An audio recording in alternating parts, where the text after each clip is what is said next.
monitoring plays a critical role in the biopharmaceutical manufacturing process.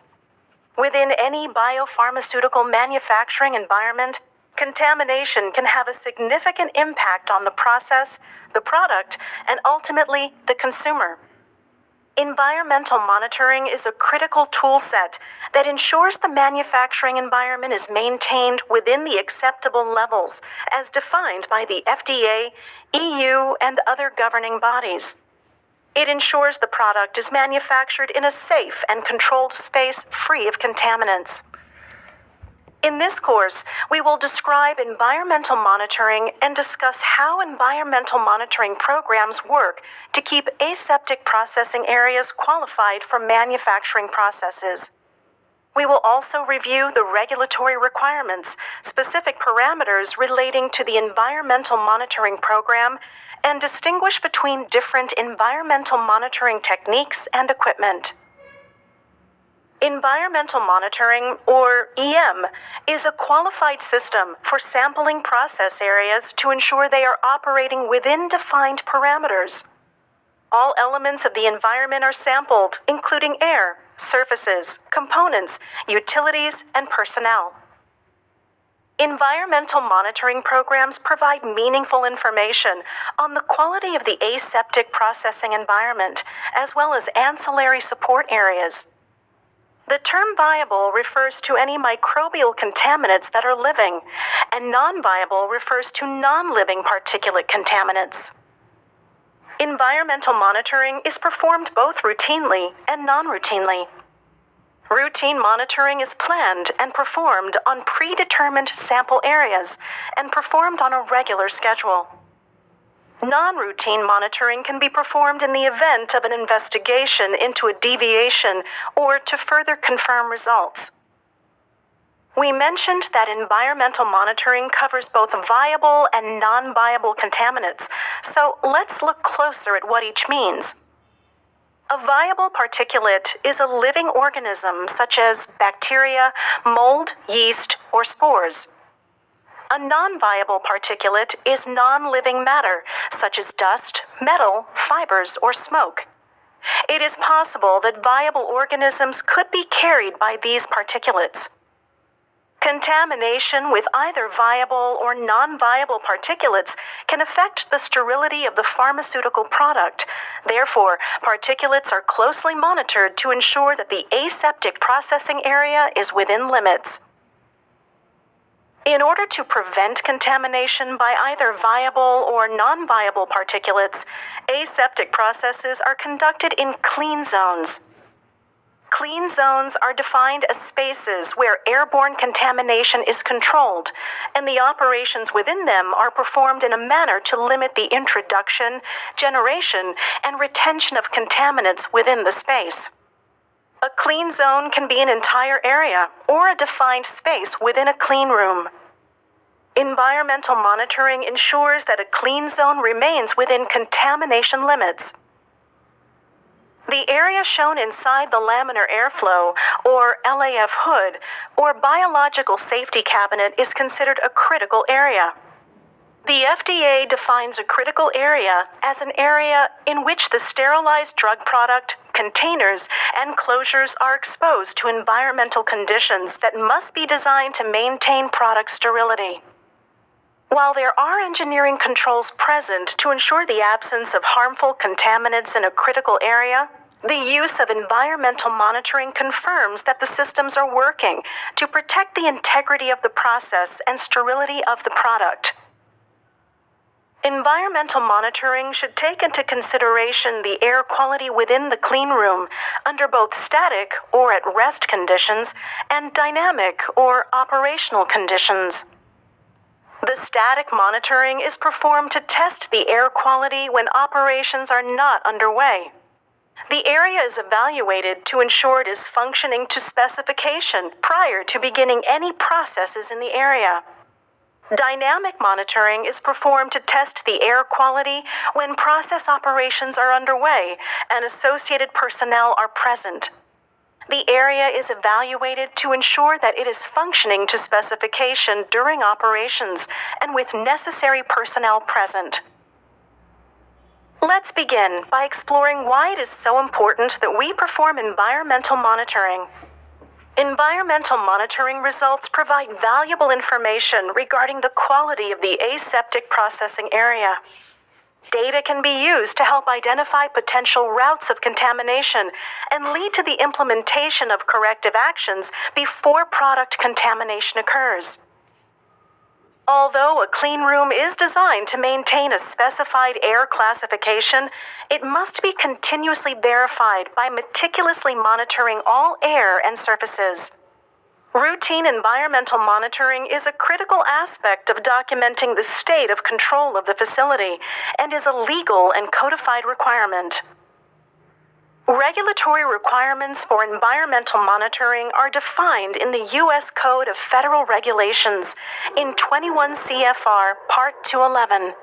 Some of the requirements include control systems for operations to prevent contamination or mix-ups during aseptic processing, a system for monitoring environmental conditions, appropriate written procedures designed to prevent microbiological contamination of sterile drug products, and identification of any microbial contaminants to the species level, using the information to identify the contamination source and evaluate the risks. Another regulatory agency is the International Organization for Standardization, or ISO. ISO regulations regarding environmental monitoring state, the aseptic processing area shall be monitored for viable and particulate contamination with a defined, documented program that describes the routine particulate and microbiological monitoring of processing and manufacturing areas, and should include a corrective action plan when specified action levels are exceeded. ISO 14644-1 addresses clean room environments and defines 9 different classifications of clean rooms based on the allowable number of non-viable particulates. This table lists the ISO air particulate classifications for ISO 5 to ISO 9 classified areas. Each class indicates differences in the quantity of particles allowed per cubic meter of air. The FDA and EU are primarily concerned with particulates that are 0.5 micrometers and 5 micrometers and larger in size. ISO 5 is the cleanest grade of processing air, while ISO 9 is the least clean, and therefore inappropriate for processing sterile drug products. The more critical a process is, the lower the number of particulates that are allowed. Please take a moment to review the allowable number of particulates in the air for each ISO classification of space. This table lists the European Union EU grade air particulate limits for areas classified as grades A to grade D. Grade A being the highest cleanliness and grade D being the least clean. The EU requires that measurements of air particulates be taken while in operation and at rest, and that the limits be defined for each clean room or suite of clean rooms. The EU particulate limits are also focused on 0.5 micron and 5 micron size particulates. Please take a moment to review the allowable number of particulates in the air for each grade classification of space. There are also limits to the number of viable particles or microbes in the air. This table outlines the allowable number of viable organisms per ISO classification. Air can be monitored both passively and actively. The cleaner the room, the lower the number of viable organisms are allowed in the sampled air. Passive air sampling is performed using an open auger plate exposed to the environment, allowing particles to passively fall out or settle on the surface of the auger. Active air monitoring refers to the type of sampling in which a measured volume of air is drawn into a chamber and forced across the surface of a growth-supporting solid or gel. In either case, the growth medium is incubated, then inspected for growth colonies. A colony-forming unit, or CFU, is a presumed single bacterium, fungal spore, or single yeast that develops into a colony after settling onto a nutrient agar plate. Please take a moment to review the allowable number of viable particles in the air for each ISO classification of space.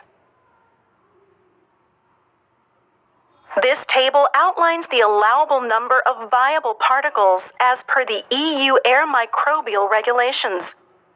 This table outlines the active air, passive air, settle plates, surfaces, contact plate, and personnel, glove print sampling limits for each classification area. The results of viable sampling should not exceed the allowance for the specific classification of the area. Please take a moment to review the allowable number of viable particulates in the air for each grade classification of space. With the allowable particulate data in mind, what types of issues do you think could cause a room to lose control, exceeding the viable and non-viable particulate limits? We'll look at some of the most common reasons for clean rooms to lose control. A failure in the facility's HVAC system can cause the humidity and temperature in the aseptic processing area to exceed established parameters, causing personnel to sweat, subsequently leading to the shedding of skin and microbes into the environment.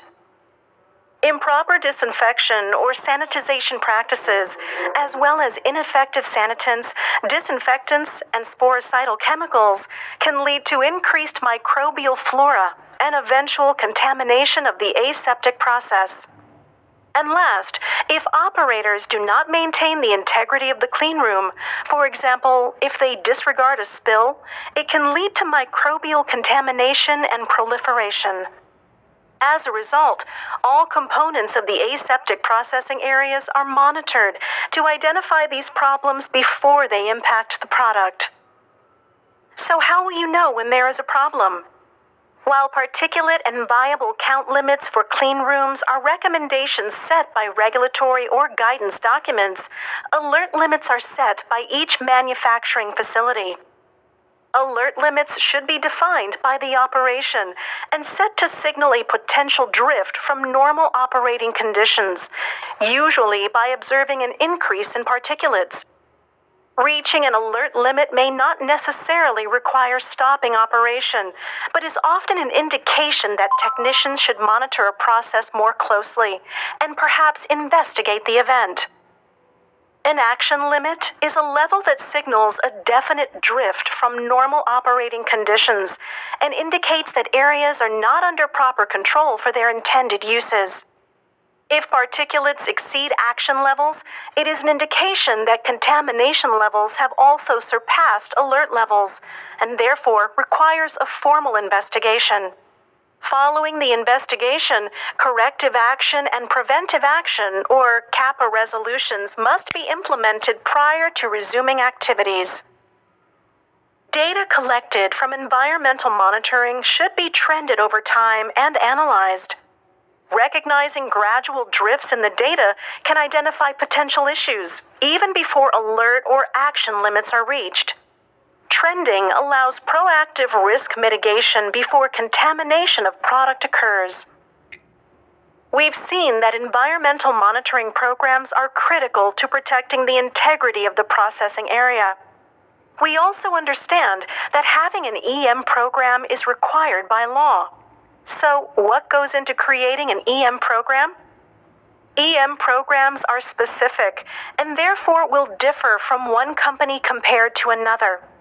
The Code of Federal Regulations states that environmental monitoring programs must be defined, documented, maintained with written procedures, and should at minimum describe all of the following: sampling locations, frequency of monitoring, when the samples are taken, duration of sampling and the sample size, sampling equipment and techniques, alert and action levels, and any actions needed when specifications are exceeded.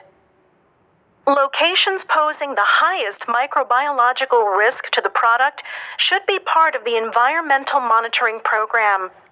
These include areas where significant activity or product exposure occurs, as well as critical surfaces in contact with the product, container, and closures. A company's EM program should cover all production shifts and include air, floors, walls, equipment surfaces, and personnel. Other factors must be considered in the design of an environmental monitoring program. The three most important factors are timing, frequency, and location. These should be carefully selected based upon their relationship to the operation performed. The timing, frequency, and locations to monitor will differ based on the classification of the area and the type of activity performed there. For example, more frequent sampling may be necessary for locations where significant activity or product exposure occurs. Distinct EM techniques are used to monitor different components of the environment, and it is important that we use the appropriate tools and techniques. To monitor the fingertips of personnel, a touch plate may be used. For equipment or surfaces that are harder to monitor with touch plates, cotton swabs may be used. For air monitoring, air samplers are used. As previously explained, air can be monitored both passively and actively. Let's look at the air monitoring tools used for each of these methods. A common tool used for passive air monitoring is a settling plate, also known as a fallout plate. In this form of monitoring, an open auger plate is exposed to the environment, and particles from the environment passively fall out or settle on the surface of the auger.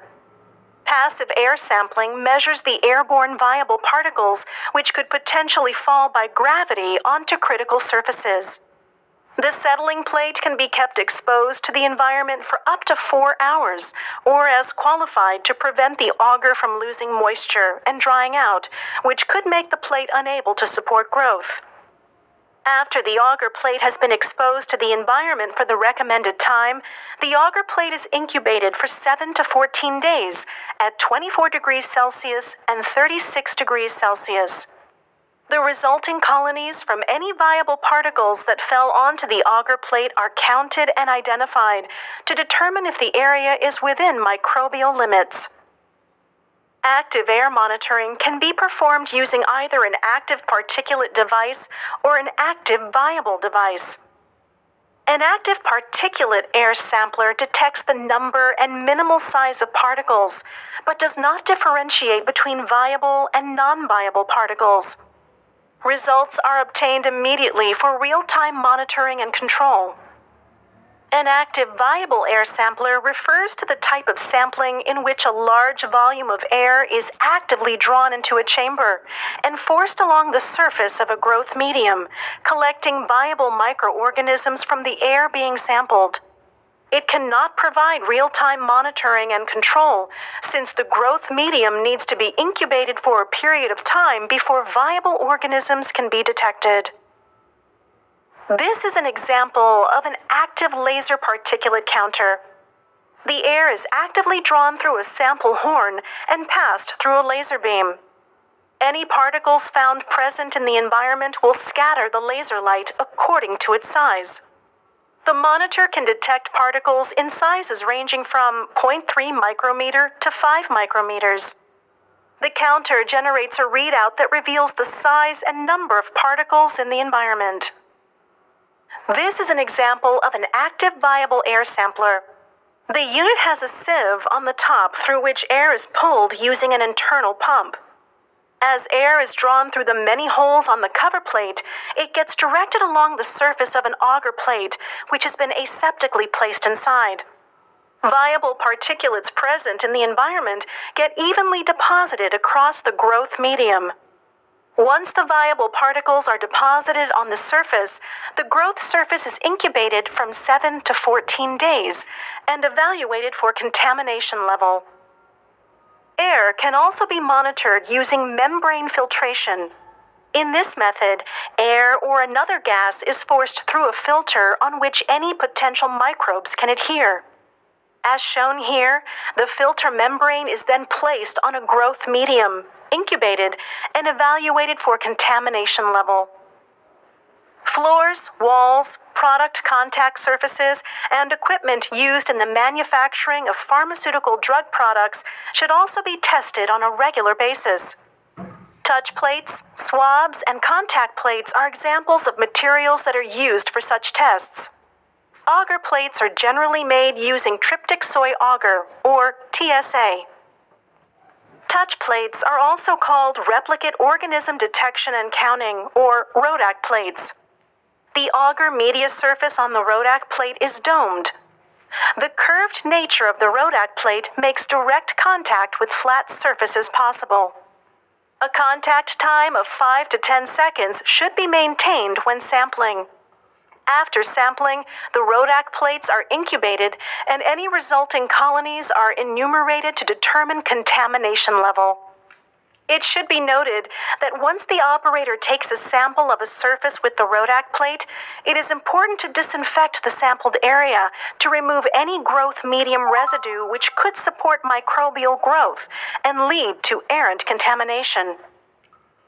For irregular surfaces or hard-to-reach locations such as machinery, needles, or nozzles, sterile cotton or synthetic swabs are used for monitoring.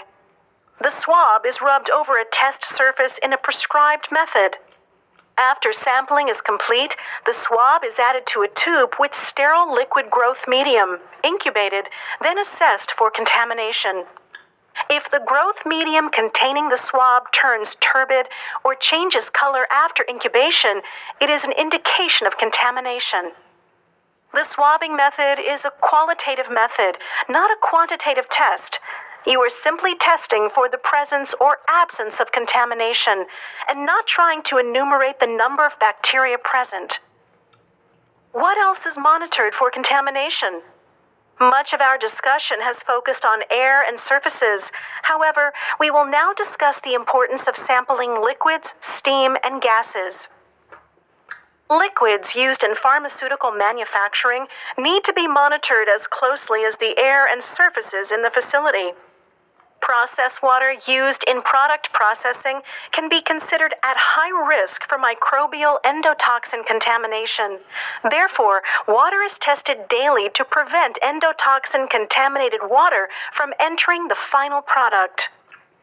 One method of liquid monitoring is by using membrane filtration, where the sample fluid is passed through a filter, thereby trapping and collecting microorganisms present in the liquid onto the surface of the filter membrane. The filter membrane is aseptically transferred to a growth medium, incubated, and then enumerated to detect for bacterial contamination.